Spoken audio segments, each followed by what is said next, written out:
Bienvenidos y bienvenidas a mi canal Diego en la Lucha. No está mal tener algo propio siempre y cuando no se haya explotado a nadie para obtenerlo. Esta es una de las tantas ideas que manifiesta Karl Marx en el Manifiesto Comunista. El conflicto en Ucrania es la manifestación violenta de un proceso de cambio que viene ya hace muchos años. Al principio veíamos el aumento de sanciones por parte de Estados Unidos a los países que se empezaban a levantar en contra de la agresión del imperio. Y un claro ejemplo de esto fue y sigue siendo el pueblo cubano, que de la mano de Fidel Castro se levantó contra el nuevo paradigma vigente y su clase dominante. Y con esto me refiero al liberalismo y la burguesía. La gran importancia de la revolución cubana radica en que fue la última revolución de Latinoamérica.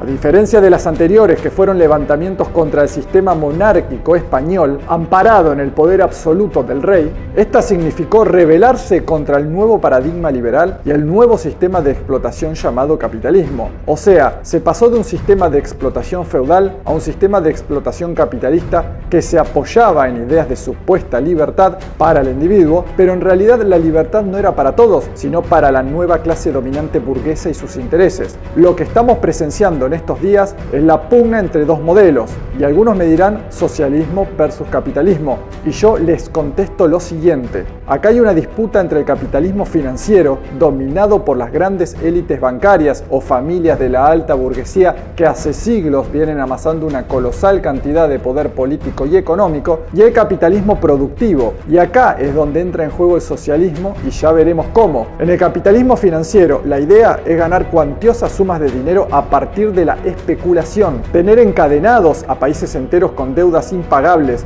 extorsionar naciones con sanciones a través de sistemas interbancarios y ataques especulativos a las distintas monedas de los países. Como ven, es una forma de amasar grandes fortunas con un mínimo de esfuerzo y sin crear nada de empleo. Por otro lado, tenemos al capitalismo productivo, que como lo dice el nombre, se apoya en la transformación de la materia prima para producir productos para el consumo, y la mano de obra del trabajador es fundamental para esto. Claramente, Estados Unidos, Europa y las élites que los manejan son la fiel representación del capitalismo financiero, mientras China y sus aliados representan al capitalismo productivo. Ahora ustedes me dirán, ¿dónde queda el socialismo o el Partido Comunista Chino en todo esto? El mundo ha pasado por muchos procesos y conflictos el último siglo, y las ideas socialistas comienzan a madurar y cambiar el idealismo por un pragmatismo eficiente, tratando de moldear al sistema capitalista productivo. Y a su vez llegamos a los tiempos en donde el modelo productivo y financiero comienzan la disputa final. Las ideas socialistas también comienzan a madurar y aprender de los errores pasados, y países como China y Rusia comienzan a demostrar que con estados nacionales fortalecidos el sistema de producción capitalista puede empezar a ser moldeado y utilizado para satisfacer las necesidades de las mayorías con mayor eficiencia. Puede decirse que las ideas socialistas son el motor de los cambios a favor de las mayorías, ya que justamente tienen que ver con la ampliación de derechos sociales, tienen que ver con un profundo debate sobre cuánto es el porcentaje que debería ganar aquel que pone el capital y cuánto los que ponen la mano de obra, ya que sin capital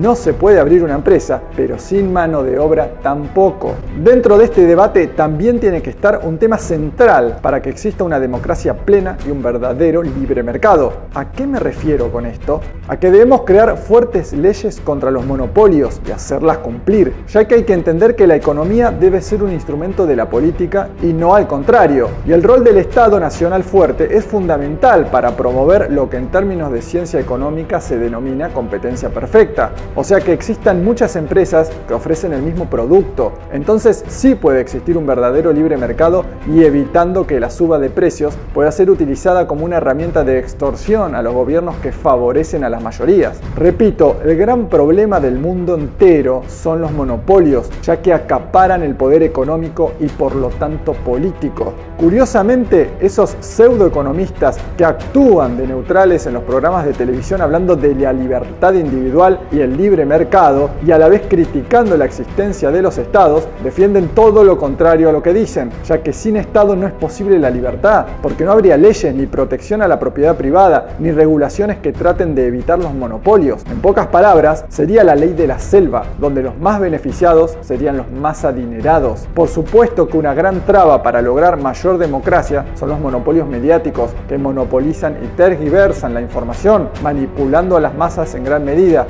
ya que determinan sobre qué se va a hablar y de qué manera, generando matrices de opiniones que pueden estar a favor o en contra de los gobiernos según les convenga o no a los dueños de la empresa. Si dirigimos la atención a China, el hecho de tener una gran presencia estatal no solo favoreció a que en 3 décadas se posicione como una de las 2 potencias económicas, sino también como una gran potencia militar. Pero también China está logrando sacar de la pobreza a 20 millones de personas al año y los adelantos tecnológicos son asombrosos, superando incluso a Estados Unidos. En el caso de la Federación Rusa, el fortalecimiento del Estado ha llevado al país de Vladimir Putin a estar entre las 11 potencias económicas, siendo el país más avanzado en tecnología militar y uno de los países más desendeudados del mundo. Volvamos al capitalismo financiero, porque es fundamental entender que básicamente es ni más ni menos que el sistema capitalista llevado al extremo para maximizar ganancias con el mínimo esfuerzo posible y sin la necesidad de crear empleos. Pero en resumidas palabras, ¿cómo funciona esto? Los países son vistos como casinos, donde en el tablero hay muchas fichas que mover para lograr el objetivo. Tener medios de comunicación diseminados en todo el territorio es fundamental para influir sobre el sentido común de la población y realizar manipulaciones masivas. Esos medios servirán también para algo fundamental: censurar y denigrar a los posibles personajes políticos que resulten una amenaza para sus intereses. Y por otro lado, nutrir y levantar la imagen pública de aquellos que sean elegidos para gobernar. Una vez que el elegido llega al puesto de presidente, comienzan las medidas económicas favorables al endeudamiento externo y la fuga de esos mismos capitales, quedando el pueblo más empobrecido y a su vez rehén de esa deuda. Como ven,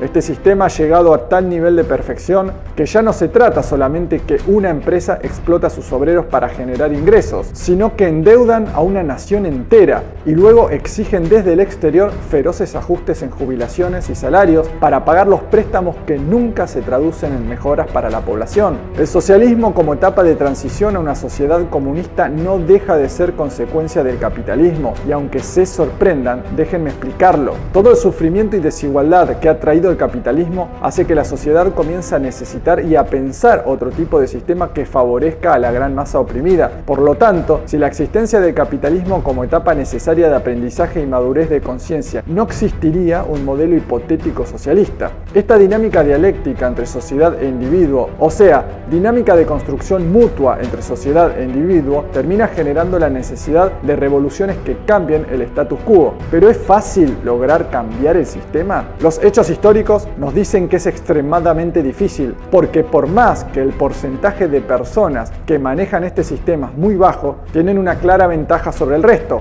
dinero, poder y sobre todo conciencia de clase. ¿Y qué significa esto? Que la clase dominante tiene muy claro cuáles son sus intereses y por lo tanto cuáles son sus enemigos. Y con esto me refiero a los trabajadores y a los líderes que se animan a enfrentar el poder de las élites. Igualmente, esta lucha viene ya desde hace mucho tiempo y de a poco es cada vez mayor el número de personas que comienzan a despertar o tener mayor conciencia. Y si hay algo que también nos ha demostrado la historia, es que un pequeño puñado de gente puede lograr grandes cosas. Por lo tanto, déjame decirte que vos y yo somos contemporáneos de sucesos históricos de una magnitud nunca vista. Estos sucesos no comenzaron hace pocos años, sino que, como dice Karl Marx, la historia de todas las sociedades que han existido hasta nuestros días es la historia de la lucha de clases, o sea, la lucha entre amos y esclavos. En definitiva, todos los seres humanos tenemos un claro objetivo que puede ser consciente o inconsciente, y es lograr la libertad.